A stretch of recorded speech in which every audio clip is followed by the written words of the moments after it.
तमाम विपक्षी दल ये आरोप लगाते हैं कि भारतीय जनता पार्टी फूट डालो राज करो की राजनीति पर काम करती है। अलबत्ता ये भी कहा जाता है कि जो शैली अंग्रेजों ने हिंदुस्तान में राज करने के लिए अपनाई थी, वही शैली भारतीय जनता पार्टी हिंदुस्तान में अपनी सरकार कायम रखने के लिए इस्तेमाल कर रही है। ये बात काफ़ी हद तक सही भी प्रतीत होती है कि भारतीय जनता पार्टी ने कई राजनीतिक परिवारों और भारतीय राजनीति में अपनी हनक रखने वाले परिवारों को तोड़ा है। फूट डालने के बाद ही वो तमाम प्रदेशों और देश में अपनी सरकार बना पाई है। केशव प्रसाद मौर्य ने सिराथू से अपना नामांकन दाखिल किया तो उनके साथ राष्ट्रीय अध्यक्ष जेपी नड्डा तो थे ही, लेकिन मौजूद थी अनुप्रिया पटेल, जो कि बहन हैं डॉक्टर पल्लवी पटेल की, जो उसी सिराथू सीट पर समाजवादी पार्टी की प्रत्याशी हैं, डिप्टी सीएम के खिलाफ चुनाव लड़ रही हैं। अब इस सीट पर अनुप्रिया पटेल को लाने की आवश्यकता क्यों पड़ी? असल में भारतीय जनता पार्टी का मानना है कि अगर परिवार के भीतर ही लड़ाई शुरू करा दी जाए तो चुनाव लड़ना आसान हो जाता है। यही उसने अपना दल को खत्म करके डॉक्टर सोनेलाल पटेल के परिवार के साथ किया। हालांकि अनुप्रिया पटेल ने जिन जगहों से अपने उम्मीदवारों की घोषणा की वो भी अपने अपने नामांकन में गए, लेकिन उनके खिलाफ न कृष्णा पटेल गई, न पल्लवी पटेल गई, न कोई और अपना दल का नेता गया। मगर यहाँ पर जैसे ही ये बात साफ हुई कि उस सीट पर पल्लवी पटेल चुनाव लड़ेंगी, नामांकन में अनुप्रिया पटेल को बुलाया गया। ये वही तरीका है राजनीति करने का जो हिंदुस्तान की प्रोग्रेसिव पॉलिटिक्स को डैमेज करता है। राजनीति करने के लिए एक दूसरे को लड़ाने की ज़रूरत होती है, ऐसा भारतीय जनता पार्टी ने राजनीति की परिभाषा में तय कर दिया है। अखिलेश यादव के काफिले में प्रियंका गांधी भी कहीं से आकर टकराई तो दोनों ने एक दूसरे को सलाम किया और अपनी अपनी रास्ते की तरफ बढ़ गए।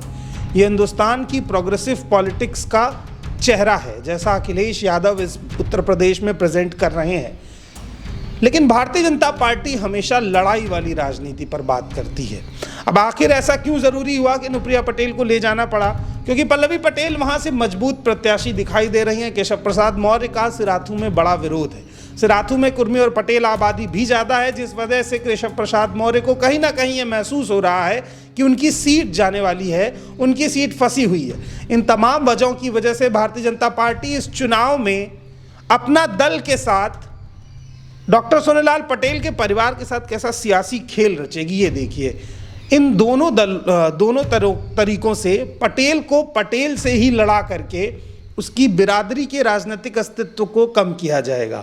और फायदा उठाएगा कौन? भारतीय जनता पार्टी। 2014 में अपना दल के गठबंधन का पूरा फायदा उठा के भारतीय जनता पार्टी सत्ता में आई, बनारस में 8-0 से जीती। उसके बाद उसी अपना दल को भारतीय जनता पार्टी ने तोड़ा, उसके एक धड़े को अपने साथ में लाकर असली पार्टी साबित किया, जबकि नरेश उत्तम पटेल ने बताया कि वो फर्जी पार्टी है, असली अपना दल तो कृष्णा पटेल ही है। तो अब सवाल ये खड़ा हो रहा है कि भारतीय जनता पार्टी इन दोनों की लड़ाई में अपनी सीट निकालने का प्रयास करेगी। लेकिन देखते हैं सिराथू का जो पटेल मतदाता है, जो सिराथू का ओबीसी मतदाता है, जो सिराथू के किसान हैं, जो वहाँ के नौजवान हैं, उन तमाम मुद्दों के सामने केशव प्रसाद मौर्य किस तरह से टिक पाएंगे।